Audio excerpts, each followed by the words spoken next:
I got drunk and slept with my stepbrother. When I woke up, I saw the live comments. 1 shot, 1 kill. This is the night she got pregnant, right? Yup. And he dumps her right after. She has a traumatic birth, then the kid goes missing. She has a mental breakdown looking for the kid, only to walk in on the main couple's engagement party. Cried a river of pearls. I thought about how much my stepbrother, Calvin, despised me. I scrambled out of there as fast as I could. 3 years later, I only dared to return to the country for an arranged marriage. At my engagement party, a little boy who looked just like me crashed the event. And I saw the comments again. Ugh, the female lead is getting engaged to the main guy. My poor stepbrother. The obsessive second lead, he went through hell to have her baby, thinking it would make her finally look at him. He's a merman, so his desires are strong. The only thing he has of hers is a stolen dress, and he's practically worn it to threads, but he still can't bring himself to lock her in his little dungeon. Wait, what? My stepbrother was the one who got pregnant? From the day my mom married into Calvin's family, he never gave me the time of day. He wouldn't look twice at me if every other woman on earth dropped dead. But fate has a twisted sense of humor. I got drunk and, by some horrible mistake, ended up in bed with him for the entire night. When I opened my eyes and saw Calvin's stupidly handsome face, my soul just about left my body. Something wasn't right.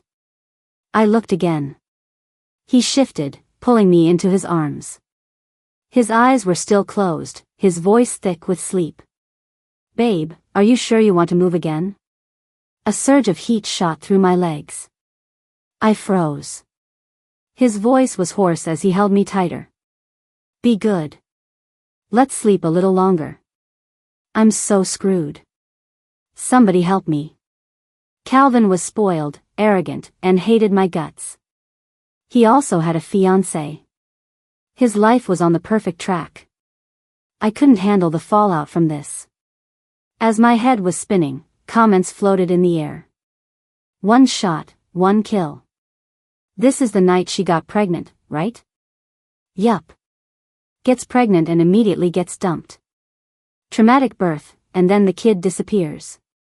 She has a mental breakdown looking for the kid, only to walk in on the main couple's engagement party. Cried a whole bag of little pearls. I got pregnant? He's the male lead? Oh God. I craned my neck, looking around. I didn't see any evidence of protection. No wonder my stepfather was always nagging at the dinner table about wanting a grandchild. Calvin and his fiancée were already trying for a baby.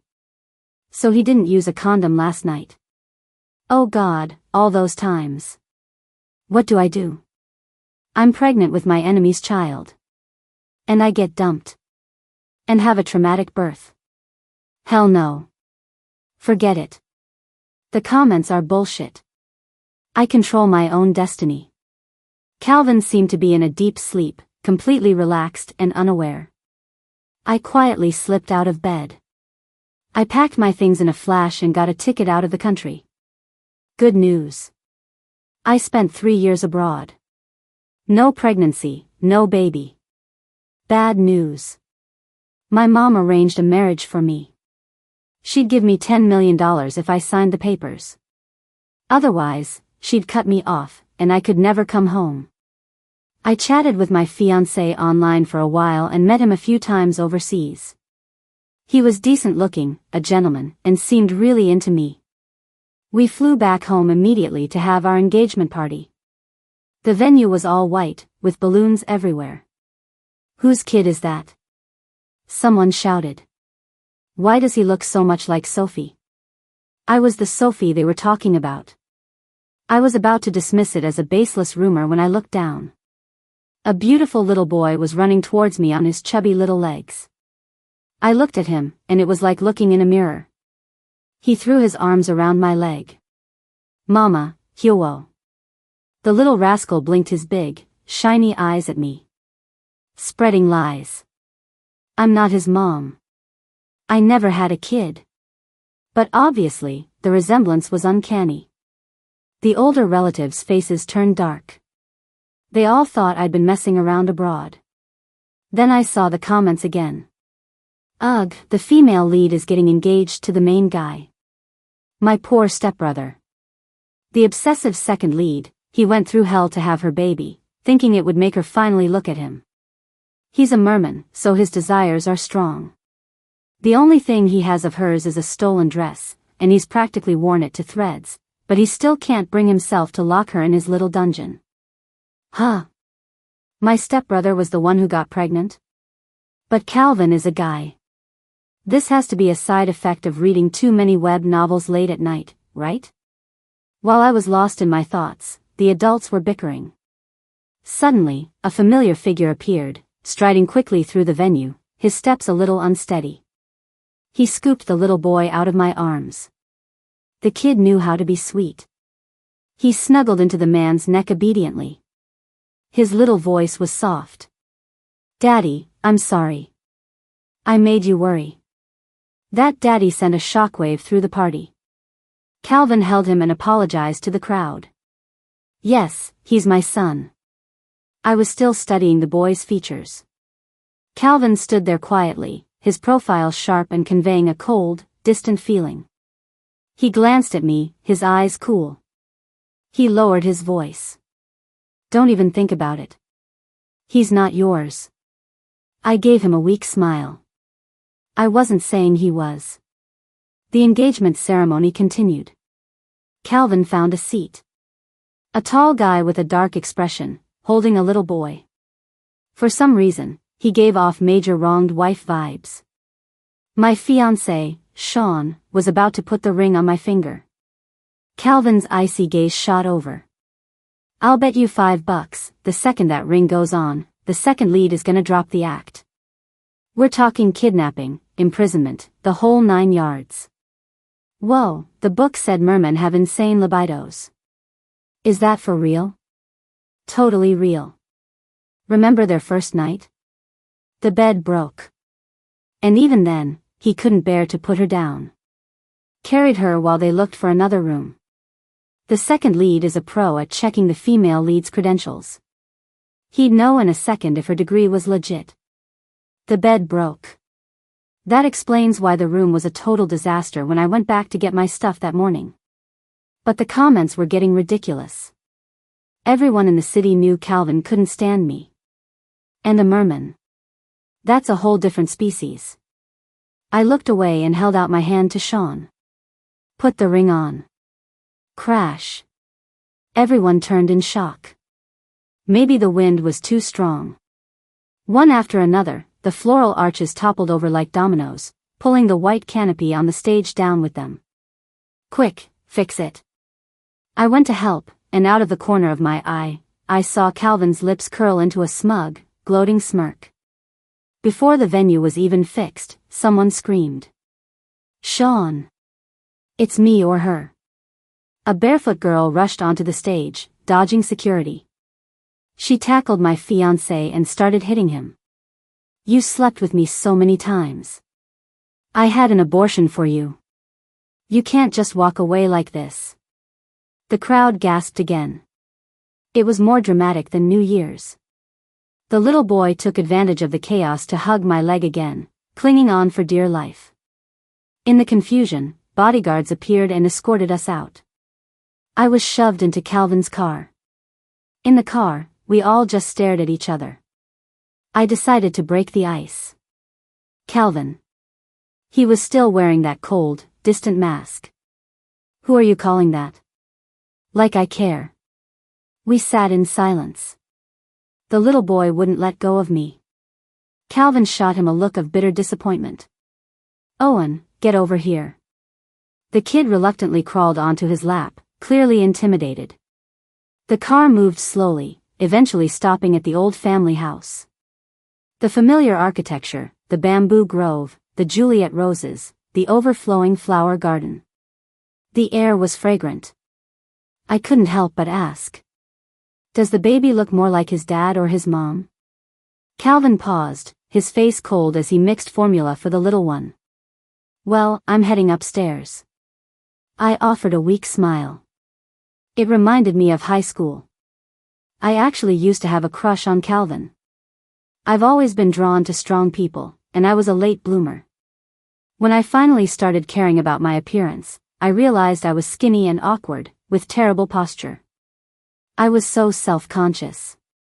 He was the king of the school, handsome, rich, and a top student. No one knew he was my stepbrother. Back then, I desperately wanted to show off that we lived in the same house. I told my best friend in confidence. She told the entire school. Calvin started deliberately distancing himself from me. At a party once, someone mentioned me. "Hey Calvin, what's it like being crushed on by a little string bean?" He answered lazily, "Like gum on my shoe. Can't get rid of it. Whatever. It's all in the past." I blinked back the sting in my eyes and continued upstairs. "He looks like his mother. As beautiful as his mother." He answered my earlier question. I nodded blankly. "That's nice." I turned and went up the stairs, completely missing the dark, possessive look in Calvin's eyes. The situation with Shawn was a mess that wouldn't go away. The family had to call off the engagement. So there I was, back to being a freeloader at home. My mom and stepdad took off on a summer trip. Once they left, it was just the three of us in the house. I can't cook. Calvin is a great cook, but whenever our eyes met, his face would freeze over, cold and forbidding. I didn't dare ask for a handout. I survived on snacks, starving until I could order takeout in the middle of the night. I tossed and turned, waiting. The delivery guy called, "Hey, I gave the food to your brother. Your front gate is a real pain to find." Calvin was the type to actually throw my stuff away. I ran downstairs barefoot and came face to face with an empty-handed Calvin. I gave him a pathetic smile. "Calvin." He gave a cold nod. I looked at him expectantly, glancing from side to side. "Threw it out," he said flatly, brushing past me. My stomach chose that exact moment to growl loudly. "Hungry?" he asked, his tone softening slightly. I was stubborn. "None of your business." He snorted. "Fine. Starve, for all I care." I shot him a glare and stormed outside to rummage through the trash. Found it. It was like a parched field finally feeling a spring rain. As long as it wasn't opened, it was still good. A strong arm wrapped around my waist, and Calvin lifted me away. He snatched the takeout bag with his other hand and tossed it back into the bin. The little boy was watching us from the doorway, looking bewildered. "Mama, why are you eating trash?" Calvin tucked me under his arm and strode back inside, radiating a chilling anger. "Sophie, you'd rather eat garbage than my cooking. You've got some nerve. When did he make me food?" LOL, what a misunderstanding. The second lead was too embarrassed to bring the food up himself, so he sent the kid.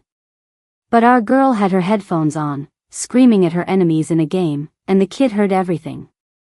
OMG, the kid went right back downstairs and told his dad, "Mama said not even a dog would eat your food."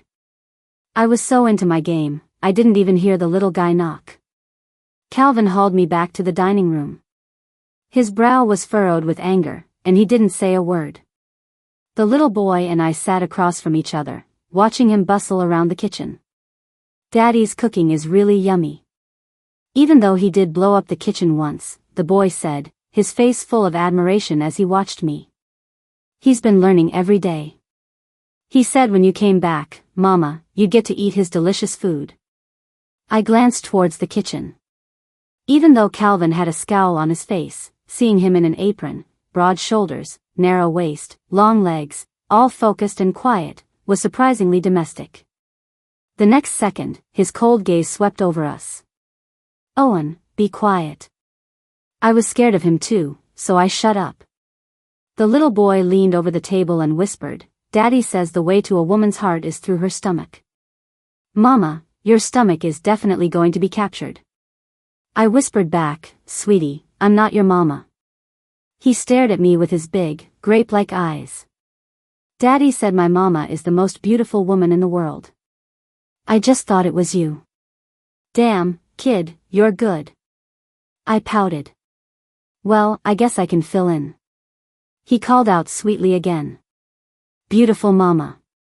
Calvin spoke up. You and Sophie stay back. It's hot. He brought over a bowl of soup. Can't bite the hand that feeds you. I scurried over to help. Let me get that, Calvin. He frowned. Don't. It's really hot. His hands were beautiful, long, pale, with well-defined knuckles.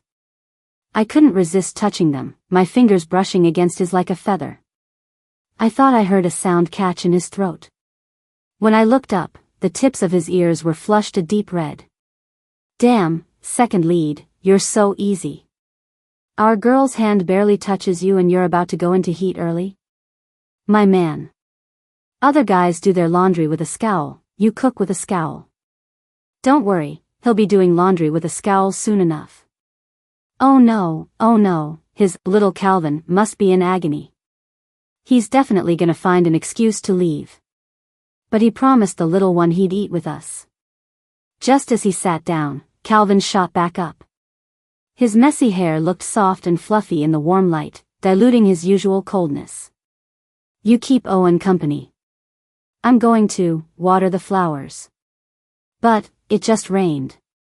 He stood up and strode away, his tall figure quickly disappearing into the night.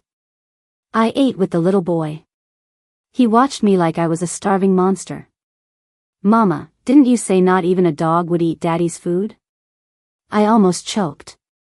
I stuck my neck out and said, the dog won't eat it, but I will. I got another bowl. Eat your fill, 'cause you're gonna be at it for a while. Our boy's heat is no joke. His tail is huge and gorgeous, and super powerful. Right?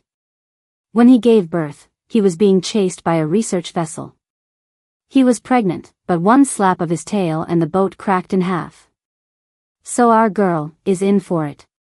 Nah, he'll be super gentle with his beloved Sophie. Too bad she accidentally touched his tail once and said it was gross. He started hating his own tail after that.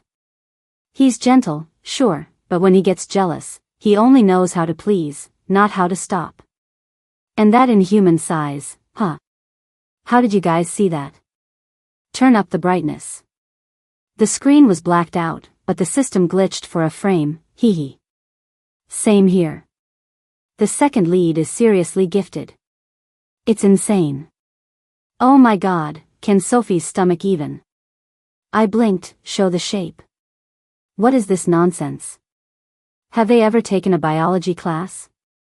But then I thought of Calvin's damp, alluring eyes, his chiseled muscles, his well-defined abs. His lips were like cherry blossoms, they must be sweet and soft, right? Damn it, I'm being a pervert again. I still clearly remembered that night of tangled limbs with him. The drug hadn't kicked in yet, but I felt hot. On a whim, I tried to kiss Calvin. He shoved me away, his hand clamped firmly on his belt buckle. His tone was vicious. Sophie, you touch me and you're dead. A person needs to know their limits. Seeing these comments must be a result of living abroad and eating too many bland salads. I must be losing my mind. No way, second lead, you can't keep taking that much medication.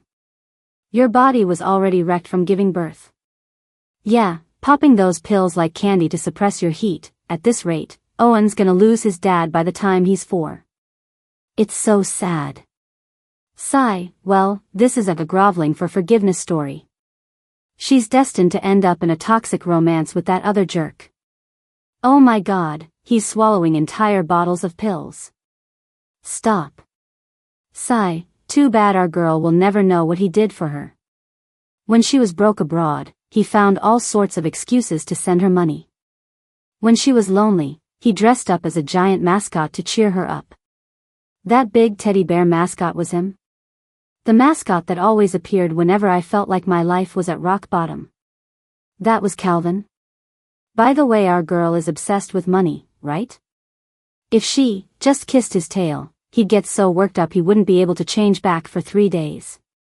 He'd cry so many pearls, all top grade, super valuable. Exactly. Just one little kiss, and she wouldn't have to lift a finger for the rest of her life. She could be a super rich woman. It's a great deal. A lot of money? Okay, I've got to give that a try.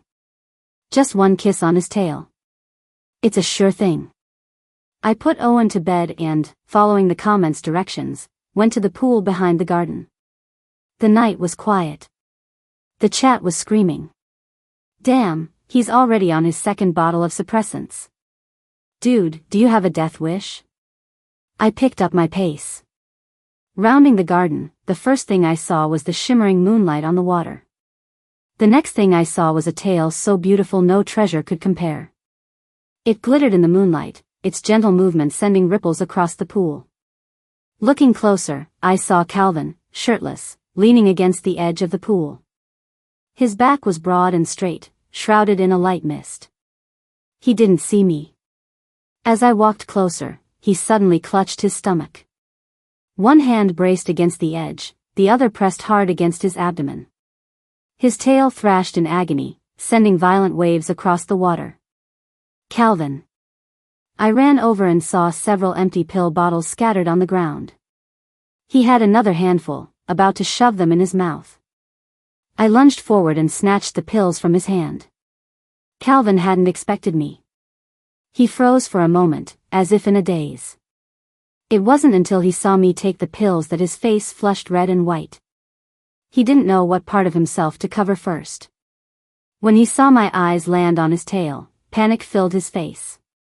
His voice was low and strained. Don't look, it's disgusting. He tried to pull away, propping himself up on his elbows and scooting back, like an ostrich burying its head in the sand, trying to retreat into the water's embrace. I crouched down and grabbed his wrist. A scent of roses suddenly exploded in the air. Calvin. Without warning, I leaned down and pressed a light kiss on his shimmering scales. Then I looked up, meeting his eyes hopefully. There would be big, beautiful pearls, right? Calvin, I like it. It's beautiful. Calvin looked like his soul had been sucked out. His knuckles were white from clenching his fists, his greedy gaze fixed on my face. His deep, magnetic voice, laced with the damp dust of a summer night, melted into my ear. Sophie, do you have any idea what you're doing? I nodded, looking at him expectantly. Calvin, are you going to cry pearls? Hee, waiting for the pearls. OMG, whose bright idea was this? You guys are evil. Ahem, our boy usually needs 6 or 7 bottles of suppressants. Too bad our girl showed up after he only took 2. I wonder who's going to be his medicine now. So hard to guess. I met Calvin's dark, smoldering gaze. A strange smirk played on his lips. Crap. I cursed my own stupidity. I'd been set up. He stared at me, his dark eyes churning with a fiery storm. His throat bobbed. His voice was deep and husky. You want pearls? Help me, and I'll give them to you. My lips trembled.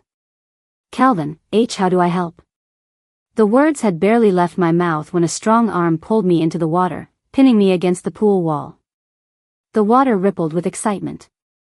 His lust-filled eyes locked onto me, possessive, like a predator guarding its prey. Calvin's voice was raspy. Hold on tight. Don't fall. I can't swim. This is insane. A fierce, desperate kiss fell upon me. Our lips and tongues clashed, as if he were fighting a mortal enemy, the very person who had tortured him. The back of my knees pressed against his forearm, my back ached against the wall. My body was sinking. The feeling of suffocation was worse than drowning. All I could do was cling to his shoulders. Calvin. My tongue tasted the sharp, metallic tang of blood. After what felt like an eternity, he let me go, allowing me to breathe. Looking into his beautiful, amber eyes, I found myself getting lost in them. On instinct, I said, Calvin, I like you. A fine layer of mist covered his pale skin. His eyes were half closed, churning with desire. But when he heard my words, clarity returned. His expression turned icy. He gripped my neck, his thumb pressing down as his pupils contracted. "Sophie, what kind of nonsense are you spouting now?" "Calvin," I cooed, trying to placate him, holding on to his hand. "Calvin, I can help you through your heat. You don't have to take those pills." A mocking smile touched his lips. "Who told you all this? You like me, huh?" I nodded. He lifted my hand and bit down hard on the soft flesh of my forearm.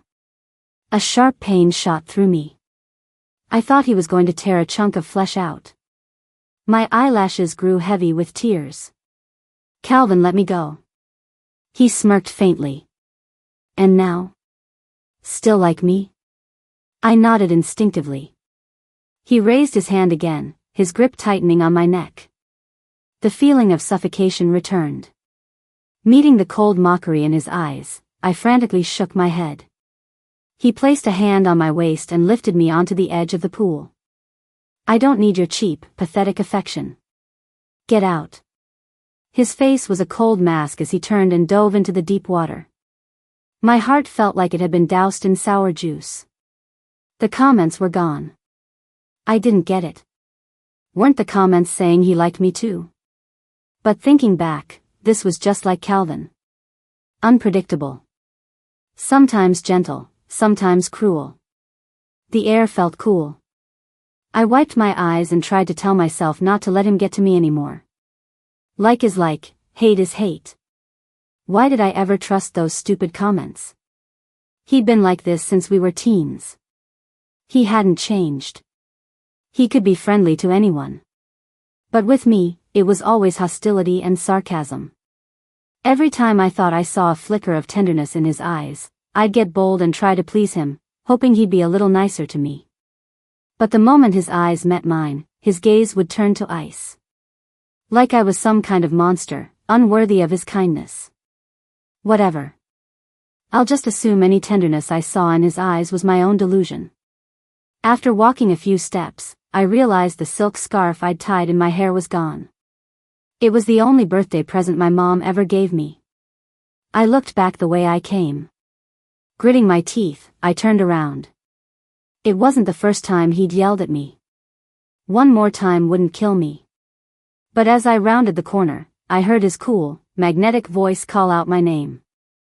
A low, hoarse sound, filled with a sick, possessive desire. "Sophie, Sophie, ah, my sweet girl." I froze.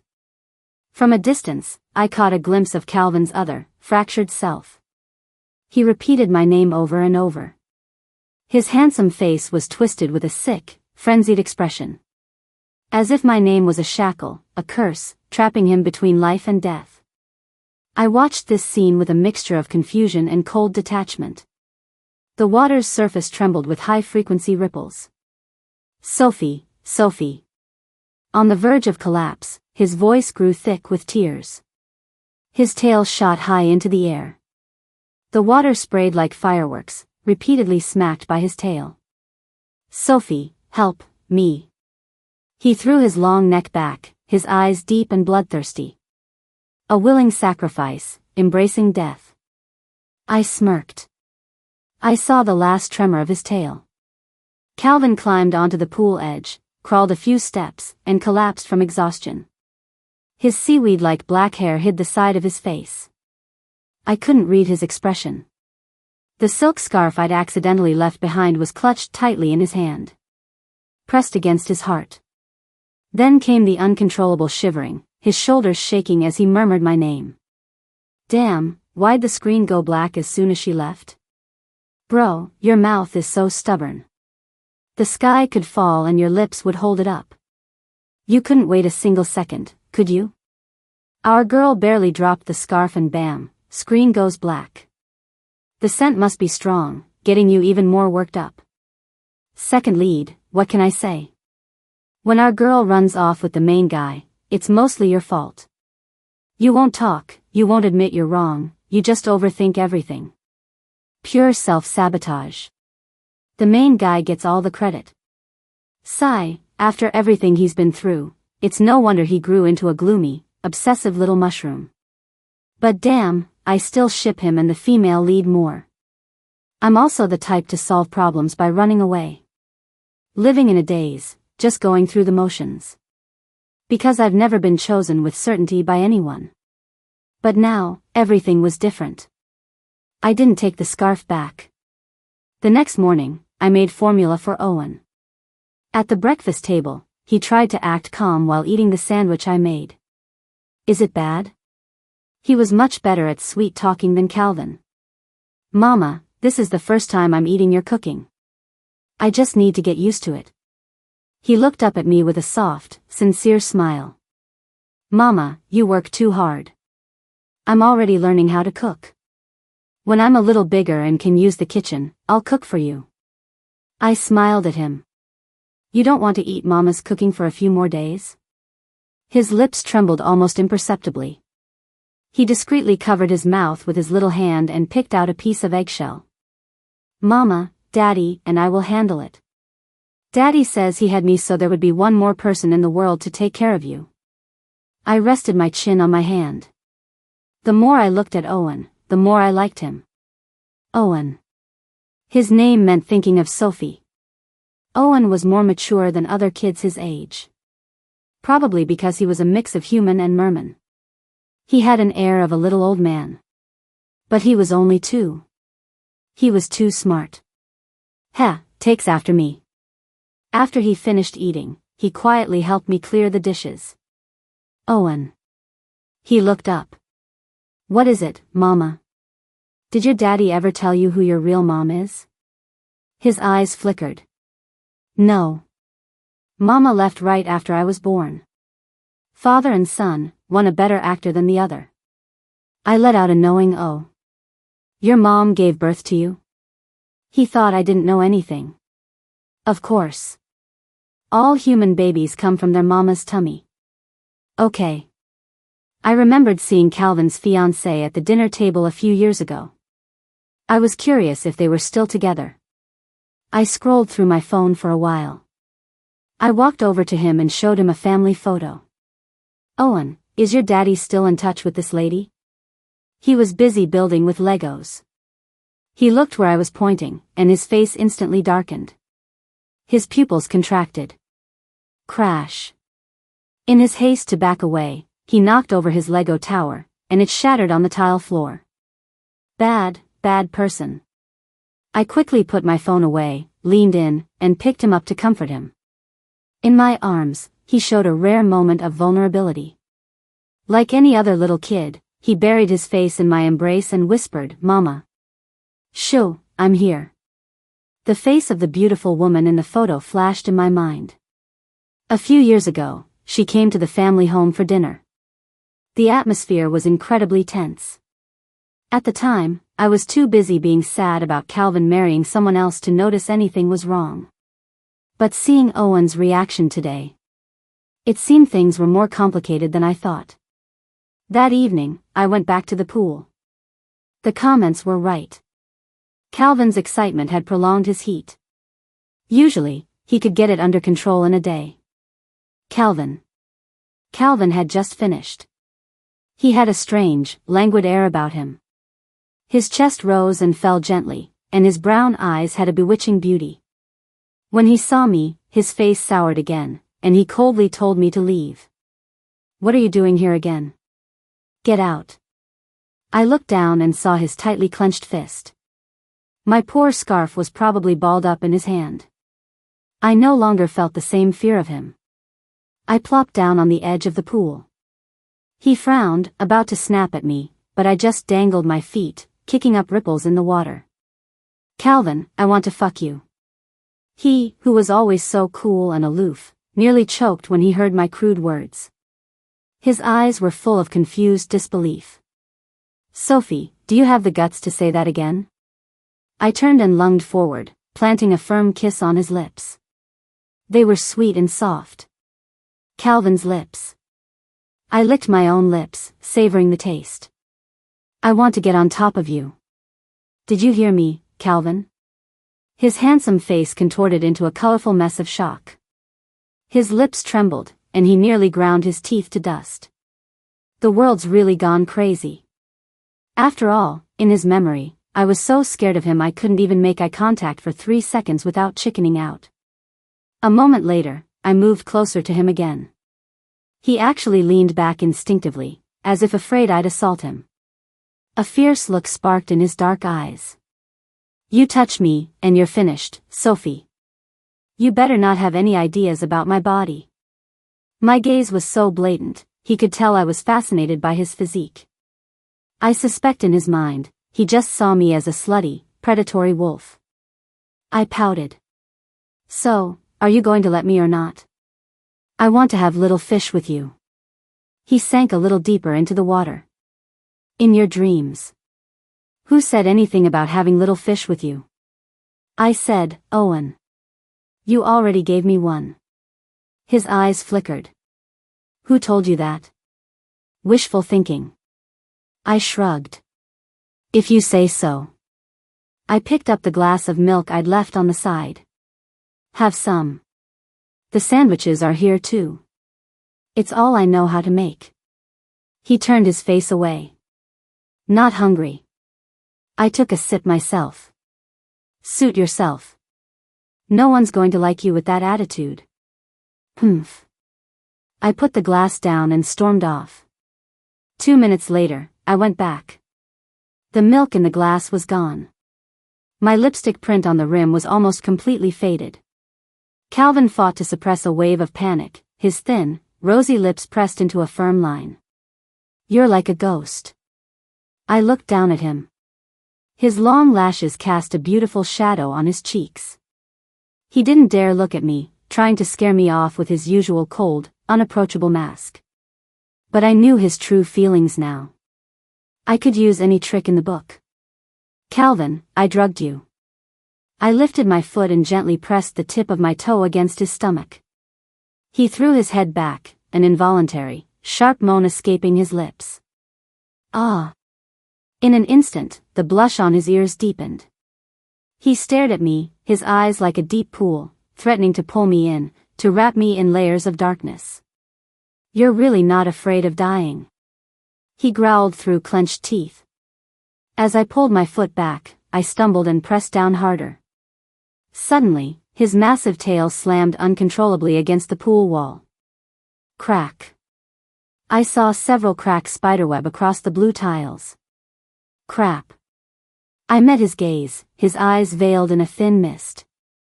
I couldn't help but take a step back. Oh God, I remember that night. We went at it a lot, but I still had the energy to run away the next day. I think I underestimated him. Sophie, sweetheart, come here. His deep, sharp gaze was fixed on me, intensely possessive.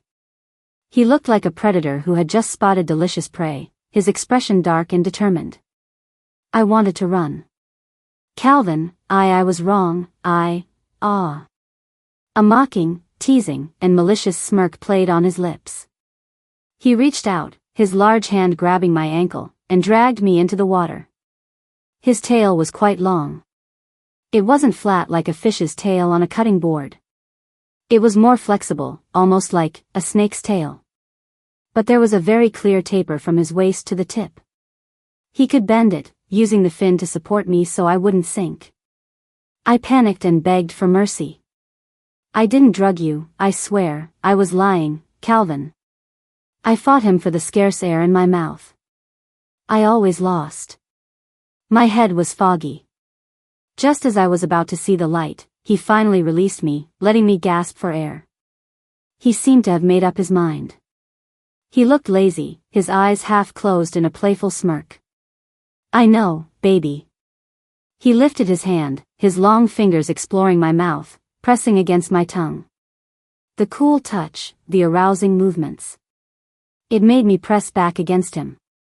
He smiled, casually wiping the corner of my mouth with his thumb. Baby, you're more potent than any drug. That's why I told you to stay away. He leaned in and placed a gentle kiss on my lips. You just had to come barging in, teasing me. I don't have that much self-control. You look at me, and I want to die inside you, let alone, now. I was bewitched by his beauty. His pale, almost sickly face gave him an ascetic air, but the fire in his eyes betrayed his wild, possessive desire. I tried to push his shoulders away, turning to climb out of the pool. Suddenly, something tightened around me from behind. His powerful chest pressed against my back. His large hand splayed open, his thumb digging into my waist. His other hand squeezed my thigh, so hard it pinched the soft flesh. He leaned in from behind, his chin resting on my neck. He laughed, a wicked, roguish sound. "You like it like this, baby? Fine by me. Fine by him, my ass." I forgot what happened next. I only remember feeling like I was at sea, waves crashing over me, one after another. I was enveloped in a sense of suffocation and collapse. I couldn't tell if it was real or a dream. I just heard Calvin asking, "Baby, do you like me?" I whimpered a yes. He asked again, "Baby, who do you love the most? Tell me his name." I mumbled his name in a daze. He still wasn't satisfied. He had to push me to the point where I couldn't think, then ask his questions. It was no different from forcing a drunk person to tell the truth. He wanted to know my subconscious choice. Day and night. By the end, the moment he opened his mouth, I knew the answer: I love Calvin. Good girl, but there's still a little mistake. Hold on tight, don't cry. Finally, I learned the correct answer. Damn him. I only love Calvin. Calvin, I only love you. Good girl. It wasn't until the night air was cold enough to give me goosebumps that Calvin finally cleaned me up, wrapped me in a towel, and carried me back to our room. In a daze, I saw the comments again. What's the deal? Our premium VIP members don't get to watch? Seriously, I want a refund. Why was the screen black for so long? Can we get some more crumbs, please? Just a little something. Pretty please. Hey, smarty pants, you gotta use your imagination. For example, the poolside looks like it survived a flood. For example, the water still hasn't settled after all this time. And for example, it usually takes our boy at least 3 days to recover, but after one session with our girl, poof, his heat is over. You can imagine, it was at least a full-course banquet. My brain is too small, I can't imagine it. Just show us. Owen wanted to play with me. Where's Mama? Calvin, she's sleeping. Don't disturb her. Afternoon. Where's Mama? Sleeping. The next day. Where's Mama? Come out and play. Sleeping. Ma. Sleeping. Calvin tucked the boy under his arm and carried him downstairs. The kids suddenly started wailing. Is Mama dead? Calvin held him by the waist, looking down at him. Why would you think that? The boy pouted. Because she's been sleeping for days and won't play with me. Calvin clicked his tongue and pursed his lips. She's not dead. She's just exhausted. Why is she exhausted? He rubbed his temples. Exercise. Owen clung to his leg, holding on for dear life. I don't believe you. Mama doesn't like to exercise. Forced exercise. He peeled the little barnacle off his leg and handed him to his assistant. He ordered, take him to swimming lessons. What kind of fish can't swim? I don't want to go. I want to play with Mama. I want to be Mama's little puppy. Calvin was furious. He licked the inside of his cheek, trying to keep his cool, and said in a pleasant tone, Your mother already has a dog. You'd better be a good little fish, or I won't mind releasing you into the ocean. He then threatened, You'll be an orphan with no mom and no dad. Owen wasn't scared at all. As the assistant carried him away, his little legs dangled and swung. He crossed his arms and huffed, You wouldn't dare, Daddy. The evening light tinted the tips of Calvin's hair gold. His sharp gaze fell on Owen's little face, and its intensity instantly softened. He reached out and pinched the baby fat on the boy's cheek. He let out a cold snort. You should thank your lucky stars you look like your mother.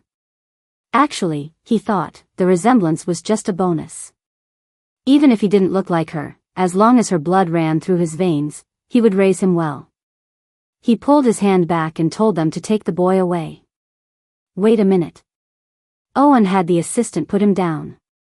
He hopped over to the tall man. Daddy, kneel down. I have a secret to tell you. Smooch. The kiss sent a wave of confusion through him, like ice cream melting in the summer sun, screaming, I'm melting. I love you, Daddy. I'm leaving now. He stood there stunned for a long time, wondering where Owen had learned all these tricks. Lost in thought, he brought a bowl of porridge upstairs. I felt like I'd been asleep for ages. My whole body was weak. I was being completely taken care of, like a doll, by Calvin. As the last rays of sunlight faded from the sky, I finally had the strength to open my eyes. Calvin was leaning quietly against the bookshelf. Pink envelopes were scattered all over the floor. He was reading one of them, a strange smile on his face. The last embers of the day brought a cool summer night breeze, making Calvin's profile look even colder. I shifted, finding a more comfortable position. Calvin. My voice startled him. He hadn't had time to clean up the scattered papers. Are you reading the love letters I wrote you? I pointed to the top shelf of the bookcase. There's a whole box up there. The ones I never gave you. It's your fault for being so mean to me. I was too scared. He looked nonchalant, standing in the faint twilight, tall and elegant. If you looked closely, you could see the deep blush on the tips of his ears. Still as stubborn as ever. Your handwriting is terrible. I beckoned to him. Come here, I have a secret to tell you. A flicker of wariness crossed his brow for some reason, but he still moved. He sat on the edge of the bed, the mattress sinking slightly. What is it? I met his eyes, which were burning with an intense desire. A chill went down my spine as I remembered that day. Never mind. I just took his hand and kissed his long fingers. I grinned foolishly. Hee, I love you. He froze for a moment. He realized who Owen took after, and who he learned all his little tricks from. I thought about how he was usually like a cold-blooded monster. He only ever showed emotion around me. The rest of the time, he was like an NPC. It's a good thing Owen isn't like you, or we'd have one big NPC and one little NPC. For a rare moment, his eyes curved into crescents. Thank you, my little sunshine. I puffed up with pride. I remembered when I moved into the family home with my mom. Back then, Calvin always had this dead inside, deeply hostile aura about him. His uncle didn't pay him much mind either. It was only by chance that I learned from my mom that he was actually the son of his uncle's older brother. He was found when he was about 10 and officially adopted by his uncle. I don't know what he went through before, but he was a loner, gloomy and unstable, often suicidal. But I didn't know that back then. Because he was so damn beautiful. I was completely captivated by his face.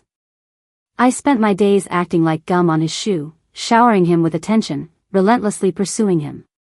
Calling him brother this and brother that. He was so annoyed by me. And I was a late bloomer in the romance department. While my peers were having their first kisses, I was busy trying to give every pretty girl and boy in the world a home. Besides Calvin, there was my beautiful desk mate who was abused by her father, the top student from the class next door whose mother had passed away, and the popular girl with a big chest who was being slut-shamed. I used my own methods to help them through their tough times. I was either fighting for one or collecting recyclables to pay for another's tuition. At the time, I didn't notice the dark mushroom growing in the corner, getting bigger and bigger. Looking back now, I must have seemed like a total flirt to Calvin.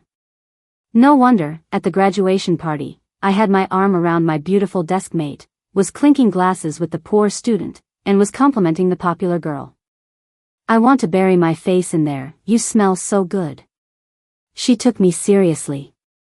She pushed my face into her ample bosom. Anytime you want, sweetie. My heart is always open for you. Calvin, sitting nearby, crushed his glass. Blood gushed from his hand instantly. The crowd panicked. He gritted his teeth in anger. What is wrong with the world? First I have to fend off the guys, now the girls too. He was so busy he didn't even have time to be suicidal. No one understood what he was talking about back then. Now I get it. Huh, he was breaking down. Serves him right for not speaking up. If it weren't for the comments explaining things, I would have died not knowing that when someone asked him what it was like to be liked by a little string bean, he first beat the guy up. You're the goddamn string bean, you asshole. She's just a little small. Say another word and I'll rip your tongue out and serve it as sashimi. Then, ignoring his friends groaning on the floor, he slumped on the sofa, looking melancholic. She likes me, I wish she really liked me. I wish she was like gum on my shoe, impossible to get rid of. Thank God it's not too late. I leaned in, about to declare my love, and met Calvin's amber eyes. They were dark and inky, swirling with a terrifying, fiery desire. He quirked his lips, subtly shifting his body away, a dead giveaway. What did you want to say? No wonder he always told me to stay away when he saw me. This guy gets turned on way too easily. I played dumb and smiled at him. Nothing. Suddenly, his hand was on my neck. Calvin's grip was tight, his eyes turning crimson and crazed. Don't smile like that. He was only using a little bit of force. The moment he heard my involuntary whimper, he let go. He stared at me, silent for a long moment, the coldness in him gradually fading. I was a little dazed. What's wrong? His chest heaved. His brow was furrowed with frustration. He grabbed my hand and bit down on the soft flesh of my forearm. He only stopped when I hissed in pain, finally coming back to his senses. He looked down, dejected, seeming anxious.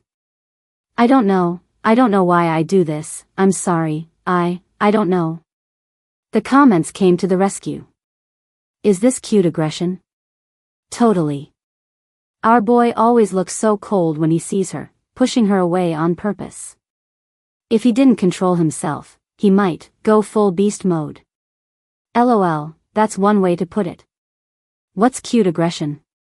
It's when you see something so cute that your brain gets overexcited and is about to lose control, so you get these negative feelings, like wanting to squeeze it or bite it. It's basically to help you control your overwhelming emotions so you don't die from cuteness. Wow, our boy is that weak to her charms? Calvin. I tugged on his sleeve.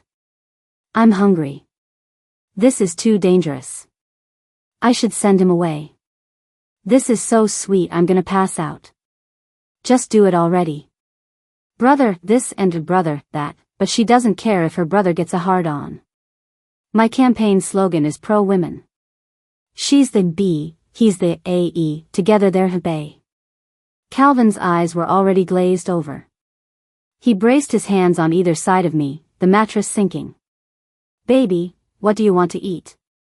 He stared at my lips. He finally couldn't take it anymore and was about to pounce like a starving wolf when my phone rang. It was Shawn. I flipped my phone over and scooted off the bed. Calvin, I'm going to take this call. Shawn owed me one. And he happened to have access to information. I wanted to know what the deal was with Calvin's supposed fiancée. Hello, Shawn. I didn't notice the dark, ominous gaze behind me. The comments started flooding in, scrolling past so fast I couldn't make them out. I think, for a severe Yandra like our boy, the thing he fears most isn't not being loved by her. I agree. The most terrifying thing would be for her to actually have feelings for him. He might do whatever it takes to eliminate everyone else, to make her love his and his alone. Why do so many people ship this? The way the second lead looks at the female lead is so crazy. Growing up in that environment, how could he not be messed up? No wonder he's just the second lead. Is he going to pull some crazy obsessive, forced love shit? No matter how much of a sunshine she is, being imprisoned would extinguish her light. I paced back and forth on the balcony, taking the call. Calvin quietly went downstairs. Calvin, I want a cream bun. His hand paused on the doorknob. He gave a faint Hello, keep talking. What do you mean her identity was cancelled? She's dead? The voice on the other end replied. Most likely. Her Marine Research Institute was built at the mouth of an estuary. For some reason, the seawater flooded in, and the institute collapsed due to pressure imbalance and structural failure. The power system failed. She happened to be in the core lab at the very back and couldn't get out. There was an obituary in the news. Dead. I continued, what was her research about? On the surface, monitoring marine ecosystems. In reality, he paused for a second, it was related to illegal research. Longevity or superhuman healing. These are just rumors, but either way, it wasn't legal. I snapped back to reality when I saw the cactus. I had pulled out its spines and stuck them back in. Are you okay? I asked the cactus. Shawn misunderstood. I'm fine. It was my fault for the scene at the engagement party. I didn't handle things with my ex-girlfriend properly.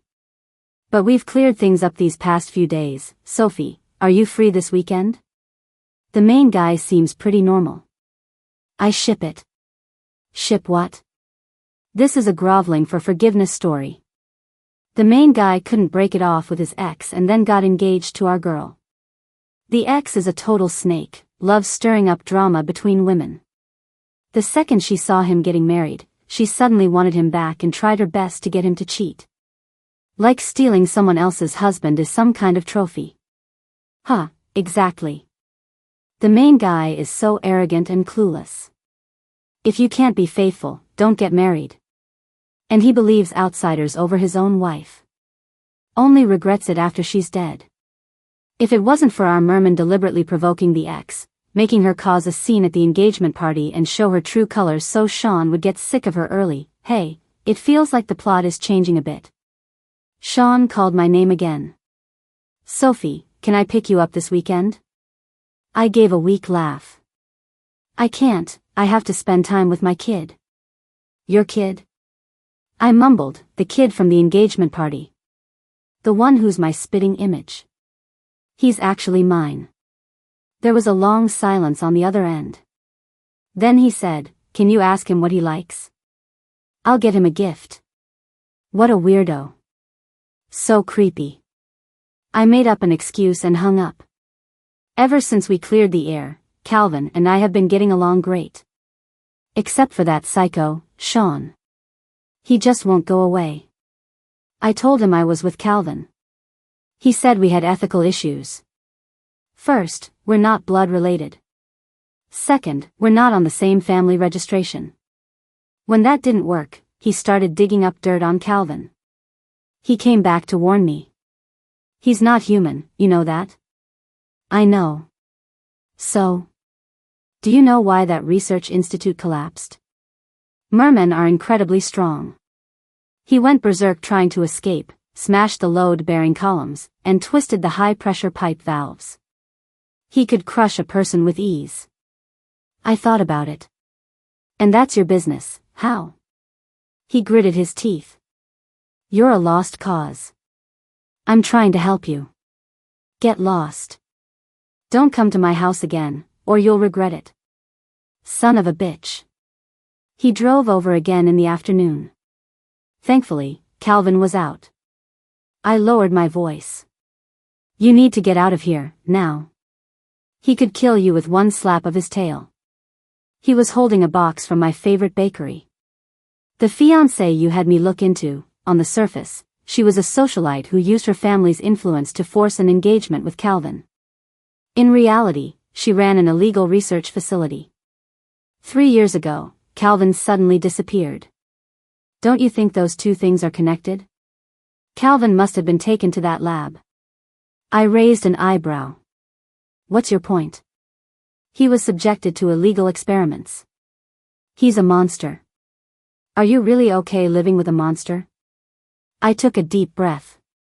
Come closer, I have a secret to tell you. He leaned in, confused. I slapped him hard across the face. You call him a monster one more time, and I'll kill you. No one is born a monster. He wasn't angry at all. He licked the inside of his cheek and smirked. I knew you were different when we were abroad. So optimistic and kind. You're this good to a monster that could go crazy at any moment. Sophie, I'll wait for you. One day, you'll understand why the ancients always warned about the dangers of relationships between humans and demons. You've got to be kidding me.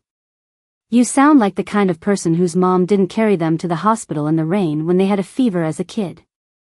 He looked down, meeting my eyes. Take this bird. You like small animals.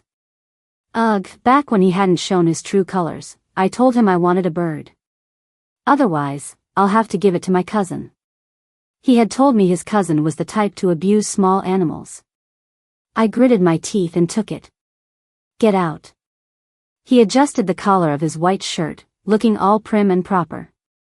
Sophie, I'm not giving up. Can we just put him on his own planet? Damn it.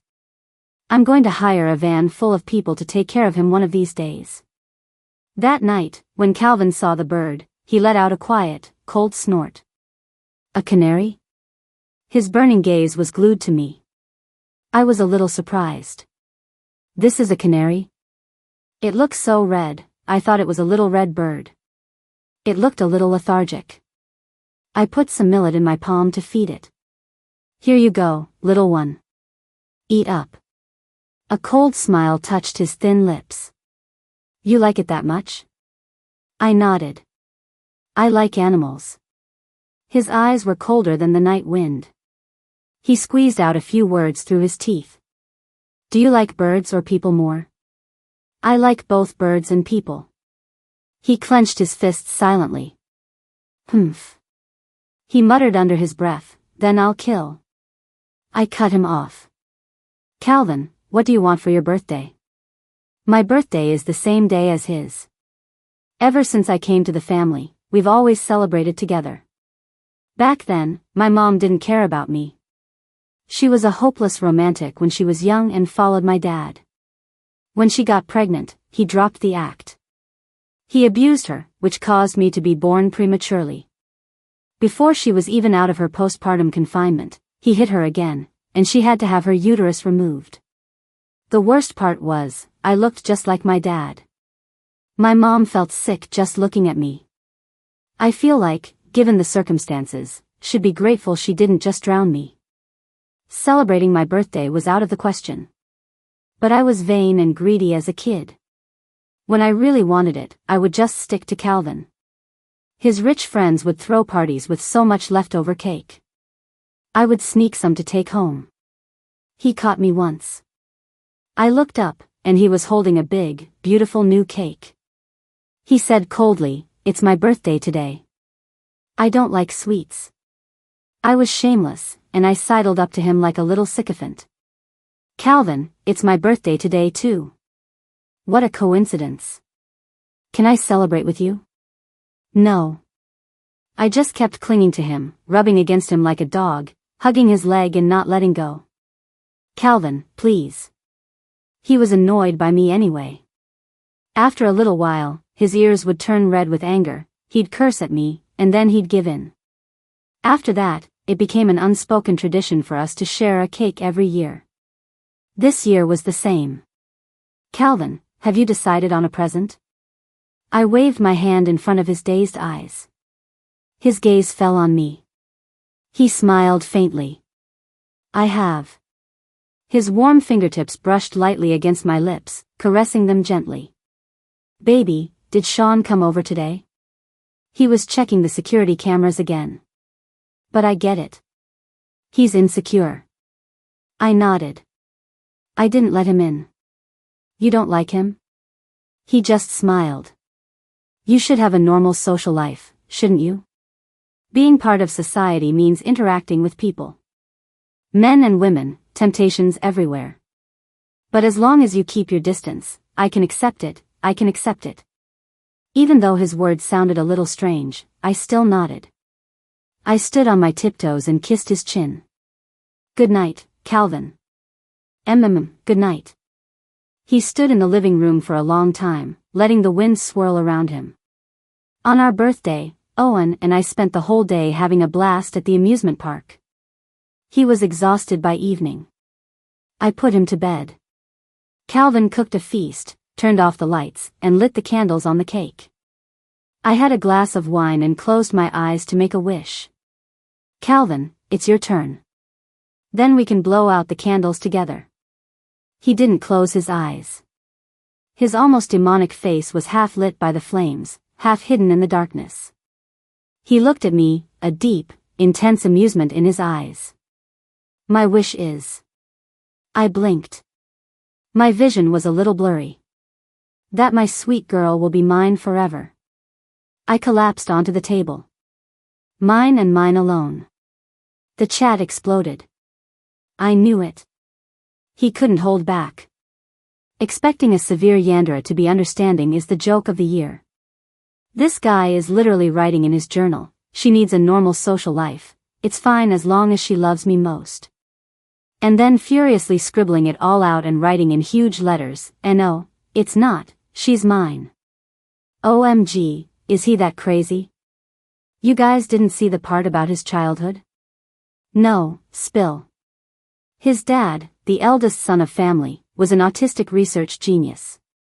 He had a few encounters with a merman in the lab and got pregnant with him. Basically, it was a complicated, toxic romance. The merman loved him, but he loved his childhood sweetheart. After the merman messed things up, he started to hate him and ramped up the experiments. The merman had already been modified and was violent and unpredictable. He lost control and crippled the childhood sweetheart. He was furious, beat the merman half to death, and threw him into the sea. But the merman had a strong will to live and even managed to give birth to our second lead. But Calvin had it rough. He looks just like his dad, and his merman mother was filled with hatred every time he looked at him. For the first 10 years of his life, he never had a full meal, never saw the sun. That's why even though he's normal now, his skin is still a bit sickly pale. He ran away many times. His mother tortured him to death's door. Sophie probably can't see it, but under his scales, he's covered in severe scars. When that crazy creature had a fit, he would chain him up and carve into his tail, one slice at a time. The wounds were always in the seawater and never healed properly. Later, the crazy creature brought him ashore for revenge. None of the adults survived. His mother tried to take him with him, but somehow, after all those cuts, he didn't die. He crawled a long way and hid in an abandoned, water-filled pipe by the sea, slowly waiting to die. Hey, didn't Sophie raise a little monster in a pipe as a kid? Could that have been him? I vaguely remembered my childhood. Back then, my mom really hated my face. She wanted to slash it, but she was afraid I'd live as a monster and have an even harder life, so she just abandoned me by the sea to fend for myself. I only dared to cry into a large pipe. When I was done crying, I would shout, "Is there anyone who wants to be my friend? My mom doesn't want me anymore. I really want a friend. Even a little monster would be okay." Only my echo answered from the pipe. A long time later, a faint voice replied. I'm a little monster. See, can I? Yes. I had a monster friend. I couldn't see him, but he could see me. During that time, while I was homeless, I would find food for both of us every day. His wounds were infected, and a foul, bloody smell would sometimes drift from the pipe. I stole a big bag of medicinal powder once and got beaten black and blue for it. He would cry from the pain when he applied the medicine. I would sing him a song, an old lullaby. Rock-a-bye, rock-a-bye, to Grandma's we go. Grandma calls me her good little baby. A bag of candy, a bag of fruit. And cookies and cakes, all in a row. The sound of the waves enveloped us. He asked, "What's candy?" "It's sweet. The most delicious thing in the world." I went to someone's wedding and begged for some treats, then threw them down to him. I shouted into the darkness, "What does it taste like?" After a long time, the echo came back, "It tastes like Sophie." His vocabulary was limited. He meant it tasted like happiness. I was confused. What does that taste like? From inside the pipe, the opening looked like the whole world. Seeing the world from the bottom of a well. He also saw his world, a little girl who looked like a red apple. Big eyes, a small face, always chattering. He murmured, "The taste of Sophie is the taste that makes you want to cry." It was the taste of wanting time to stand still forever. That day, he climbed out with both hands and put a lot of pearls in my pocket while I was sleeping. I heard humans like these. They can be exchanged for money. I was so happy. My mom said I was a money pit. If I could bring in some money, she would like me. "Little monster, you're the best.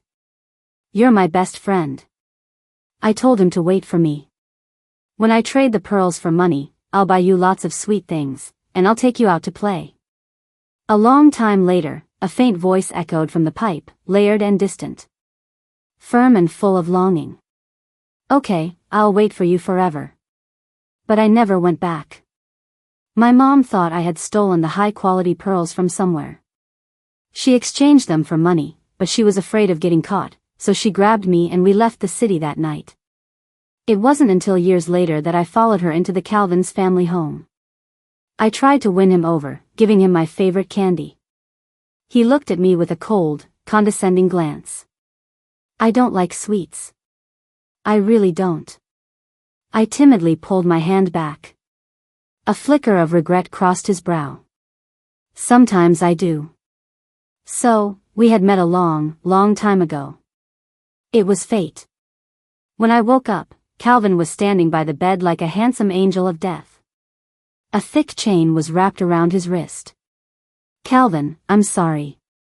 The moment I opened my eyes, I threw myself at him, hugging his waist tightly. I cried for a long time. He was instantly at a loss. He just let me hold him, occasionally rubbing my back when I was gasping for breath. When my tears finally started to dry, I looked up at him pitifully. "Calvin, I promise I won't run away. Are you still going to lock me up?" He looked down, his expression turning cold again. "Yes." After a long silence, the coldness around him intensified. "When we were kids, I gave you the pearls, and you ran away. That night, you tricked me. You said you'd be with the man who had your baby. I took the fertility drugs, I let you pull down my pants. And you lied to me again, you fucking hypocrite. You ran again. Sophie, I should have never stopped. I shouldn't have been so gentle. I should have just pinned you down every day and done you until." He was furious, gritting his teeth. "You didn't have the strength to run around." He slowly knelt, grabbed my ankle, and took the chain with its soft padding. He paused for a long time. I don't know what he was thinking, but he looked up, lunged forward, and bit me in a fit of rage. The taste of blood filled my mouth. I cried out in pain and scratched his neck, looking at him warily. I remembered what Shawn had said about him losing control. "Calvin, can you please calm down? I'm scared." He suddenly deflated. His hand trembled as he let go. He muttered to himself, "Right, I'm sorry, I'm a monster, don't treat me like a monster." He ran into another room and hid. It was too quiet. I was afraid he'd do something stupid. I gently pushed the door open and heard the sound of a kettle boiling. Someone was crying. I don't know where he built this prison room.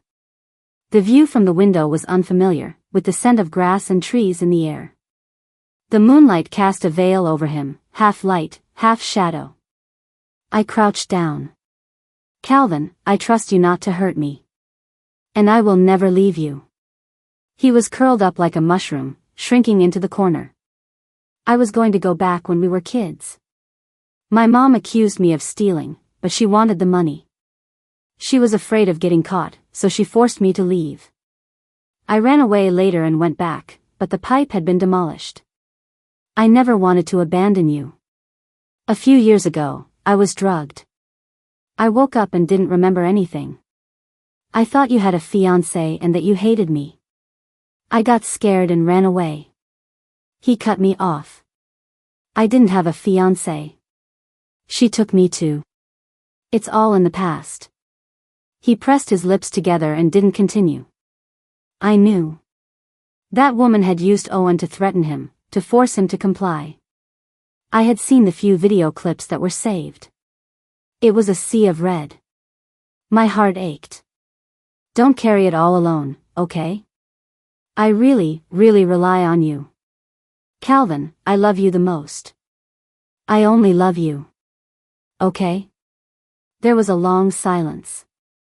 From the darkness, a hand with well-defined knuckles reached out. He was holding the cold, gleaming chain, and he pressed it into my palm. His voice was shattered. Don't throw me away again, okay?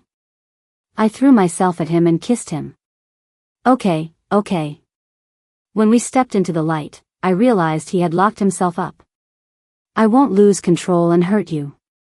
But he was afraid of scaring me, so he had restrained himself. My eyes fell on the fresh cuts on his arm, still oozing blood. Calvin, you're not taking care of yourself again. His mind drifted as he nuzzled and nipped at my neck. He mumbled, it doesn't hurt, baby. I did my best to tease him. Until his eyes took on an animalistic quality, his possessiveness spiraling out of control. I got a little scared too. His eyes were crazier than before. I scrambled out of his arms. A look of confused emptiness filled his eyes. His voice was pleading, almost crying. Baby, I want you. You hurt yourself. This is your punishment. Where's the first aid kit? He shook his head. It doesn't hurt at all. He was used to it, had been since he was a kid. The real pain was somewhere else. He felt like he was about to explode. I went to open the door barefoot. It wouldn't open. There was a loud tearing sound behind me. I turned around. Calvin, how did the door? Oh my God. That thick chain. He had snapped it in two. He gently lifted me onto the bed.